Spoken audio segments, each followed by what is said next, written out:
పూరా local. Welcome to పూరా local.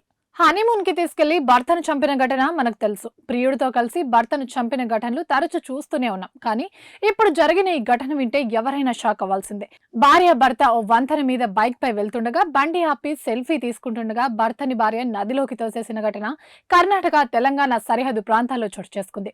Tatappa అనే వ్యక్తి తన భార్య సుమంగలితో కలిసి బైక్ పై వడేగరి గ్రామం నుంచి వెళ్తూ గూర్జాపూర్ వంతెన వద్దకు చేరుకున్నారు. వంతెనపై నిలబడి సెల్ఫీ తీసుకుందామని సుమంగలి అడగడంతో బ్రిడ్జ్ అంచున నిలబడి భార్యాభర్తలిద్దరూ సెల్ఫీ తీసుకుంటున్నారు. అంతలోనే భర్త నదిలోకి పడిపోయాడు. అతనికి ఈత రావడంతో ప్రవాహాన్ని దాటుకుని ఓ బండపైకి చేరుకున్నాడు. అదే సమయంలో అటుగా వెళ్తున్న వాహనదారులు అతన్ని గమనించి తాళ సాయంతో సురక్షితంగా బయటకు తీశారు. అయితే వంతెనపైకి వచ్చిన తాతప్ప తన భార్య తన్ని నదిలోకి తోసేసిందని చెప్పడంతో అక్కడున్న వారంతా ఒక్కసారిగా షాక్ అయ్యారు. ప్రస్తుతం ఈ వార్త సోషల్ మీడియాలో వైరల్ అవడంతో నెటిజన్లు కామెంట్ల వర్షం కురిపిస్తున్నారు.